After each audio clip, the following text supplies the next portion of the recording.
Welcome back to part 3 of the first day's talks.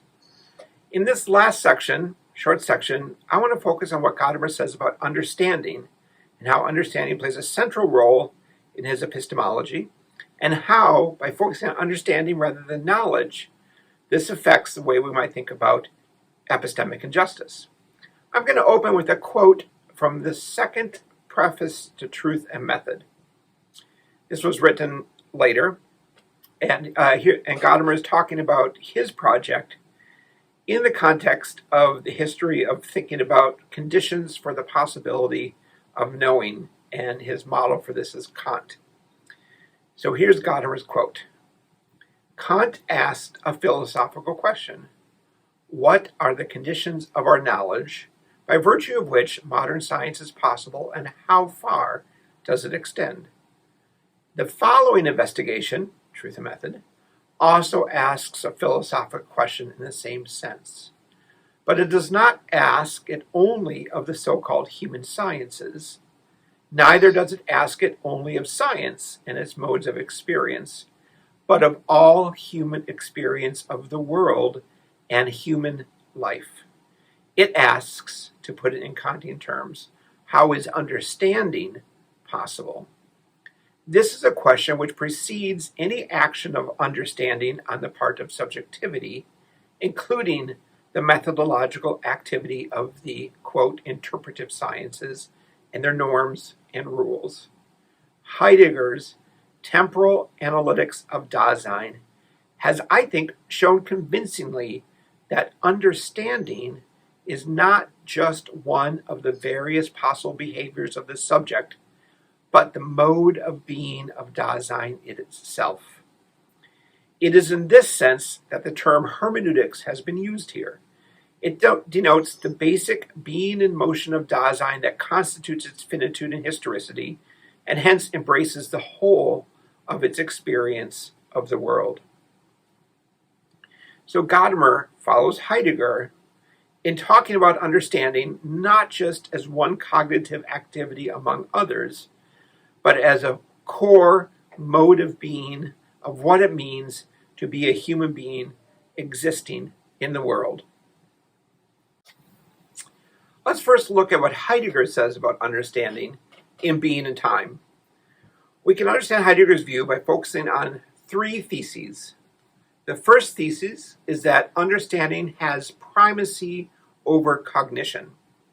This is often referred to as the primacy of practice theses. Here's a quote from Heidegger that explains it well. Understanding in the sense of one possible kind of cognizing among others, as distinguished, for instance, from explaining, must, like explaining, be interpreted as an existential derivative of the primordial understanding, which is one of the constituents of the being of Dasein in general. So understanding, there's a primordial understanding which is more basic than any explicit understanding or any explicit distinction between, as Dilthey does, between understanding and explaining. The second thesis is that interpretation develops and appropriates what is understood in the understanding. So interpretation, explicit interpretation, takes up what is in the understanding and makes it explicit. Here again is a quote from Heidegger that helps explain this position. The project of the understanding has its own possibility, that of developing itself. This development of understanding we call interpretation. In it, the understanding appropriates understandingly that which is understood by it. So Heidegger is saying that there is built into understanding, this primordial understanding, a certain sort of trajectory toward making that understanding explicit through interpretation, through language. His third thesis is that in addition to the explicit interpretation, there is also a kind of proto-interpretation, an interpretation that pervades all understanding comportment. So the third thesis is that interpretation pervades all understanding comportment. And this proto or primordial interpretation is simply the as structure that belongs to all understanding. all understanding, primordial understanding, is always an understanding of a situation as something. So he says about this, all simple seeing is in itself already understanding, interpreting. It is this third thesis about the primordial unity between understanding and interpretation that Gadamer will highlight. To the extent that the second thesis will play less of a role, and the first thesis about the primacy of practice, which is so important for the pragmatic understanding of Heidegger, interpretation of Heidegger, will also play a lesser role. What matters for Gadamer and for Gadamer's hermeneutics and Heidegger's account of understanding is the idea that all understanding is fundamentally interpretive, even before it is made explicit through an explicit act of interpretation, an explicit act of understanding. At the core of Heidegger and Gadamer's account of primordial understanding is the idea of grasping and functioning in the world, comporting ourselves in the world such that we are flexibly reacting and responding to the world in non-reflective ways. We only become consciously reflective of our functioning world when there is a breakdown in this kind of understanding comportment. This idea that the primordial understanding reflects a kind of grasp and a kind of know-how is preserved when we start talking about conceptual understanding and what goes on when we conceptually understand something as opposed to knowing something. Gadamer has a fascinating footnote in Truth and Method where he talks about the history of the word verstehen, understanding. And he says the origin of the word verstehen comes from a legal practice of setting forth your case in a courtroom. And the idea then, he says, is explicitly it's a kind of facility, a kind of intellectual know-how that enables you to become articulate about what you need to say in response to the judge or to the other lawyers. All right? So it's a kind of facility with language that allows you to be responsive to the questions of others. So in this footnote, Gadamer explicitly connects the history of the word verstehen and the core of the idea of understanding to a kind of responsiveness. And when that becomes intellectual and conceptual, it is a kind of articulate responsiveness to in conversation and in dialogue with others. So what is the connection between this turn to understanding and epistemic injustice? Well, as it turns out, there's actually a significant literature on the epistemology of understanding and how focusing on understanding differs from focusing on knowledge. I'm thinking explicitly of the work of Stephen Grimm and Linda Zagzebski. And what they argue is that understanding, as opposed to knowledge, it preserves many of the forms of knowledge, but understanding is focused more on coherence. That is, when you understand something, you understand a larger structure of things and how things fit together. Understanding includes a kind of self-understanding, because understanding includes a kind of know-how. So there's a practical element that belongs to understanding that comes with seeing how things fit together and then there's a self-revelation in the process of self-understanding of yourself as being now capable of doing something, seeing these connections in ways that you hadn't been before, and might be different from what it means to know something. So there's already literature about understanding as an important epistemic concept. Also, there's a literature talking about understanding and testimony. And the general argument is testimony, which is simply not law room testimony, but simply telling someone something about yourself. Testimony is often thought to be a source of knowledge. I can tell you what I had for breakfast, and that's a source of knowledge, but not necessarily a source of understanding. Understanding requires something on the part of the listener to integrate the pieces of information into a larger context that includes facts about the person telling you things. So the thought is that testimony doesn't provide understanding. It may provide knowledge, but not understanding. So how does this affect how we think about testimonial injustice?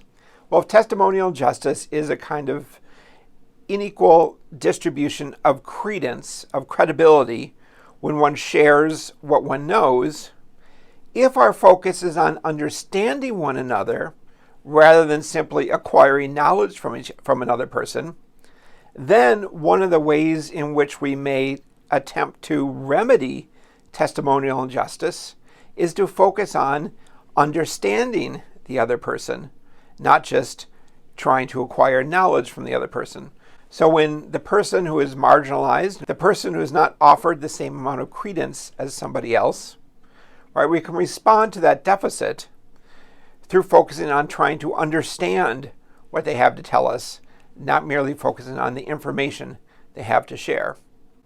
It also points to something that Gadamer stresses many times, that is, a dialogue is not an exchange of information, but a kind of mutual coming together through understanding.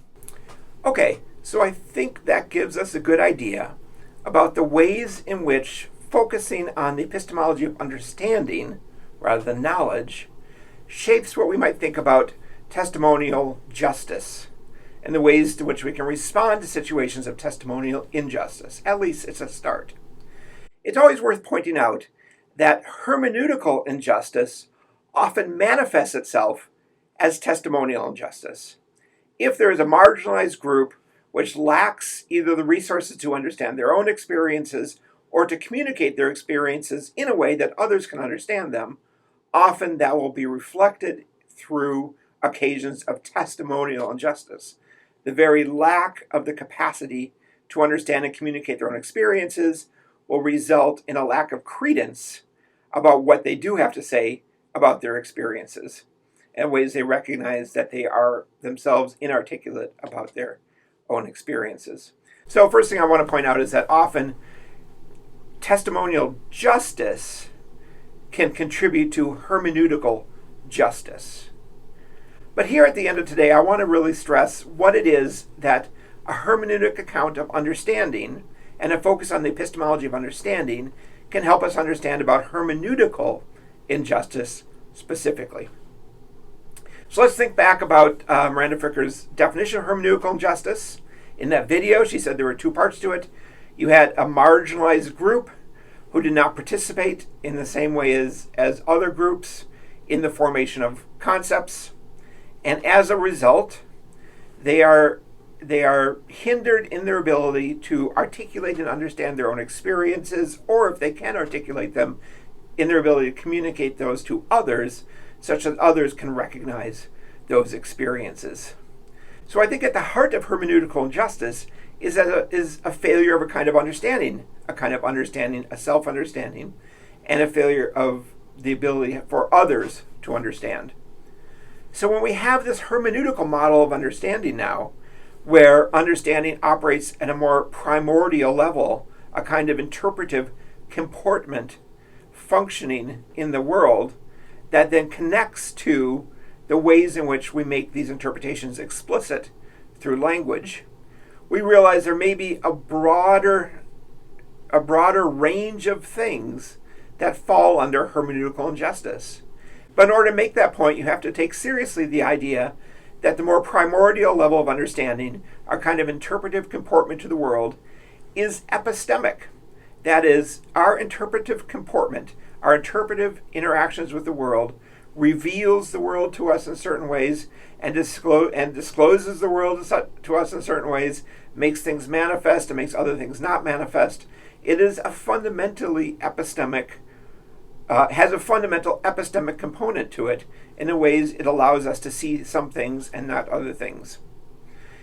Since this is the case, hermeneutical injustice can be understood as happening at that fundamental level as well as the level in which things are made explicit through language and concepts. Let's go back to Carmita Wood to see how this works. I think this will become clear with this example. So Carmita Wood, again, was the woman who was being sexually harassed in her workplace, but lacked the vocabulary of sexual harassment to fully make clear to herself and to others what her experiences were like. So in this expanded notion of understanding, I'm sure it's the case that Carmita Wood lived her life in a way that reflected her discomfort with her workplace. I'm sure she felt anxiety going to work. She felt enough anxiety that she quit her job eventually. I'm sure she operated in the workplace in the ways to try to avoid her harasser, to avoid putting herself in a position where this person might harass her. Right? It became a fully embodied way in which she comported herself in the environment and reflected her interpretations of her environment. This is what I'm saying hermeneutics can give us, this deeper, more fundamental understanding of hermeneutical justice. It's not just that she lacked the concept, the word harassment, but that she operated and functioned in a world, right, that had an interpretation that did not reflect what was going on in the situation, properly reflect what was going on in the situation. One final point, and this point is a transition to what we're going to focus on tomorrow. Gadamer says that all understanding is self-understanding. All interpretation is self-interpretation. It's not always clear what he means by that, but when we're talking about this fundamental primordial level comportment, at that level it is clear. To the extent our engagement in the world is an interpretation of the world, it's also an expression of an interpretation of ourselves in that environment.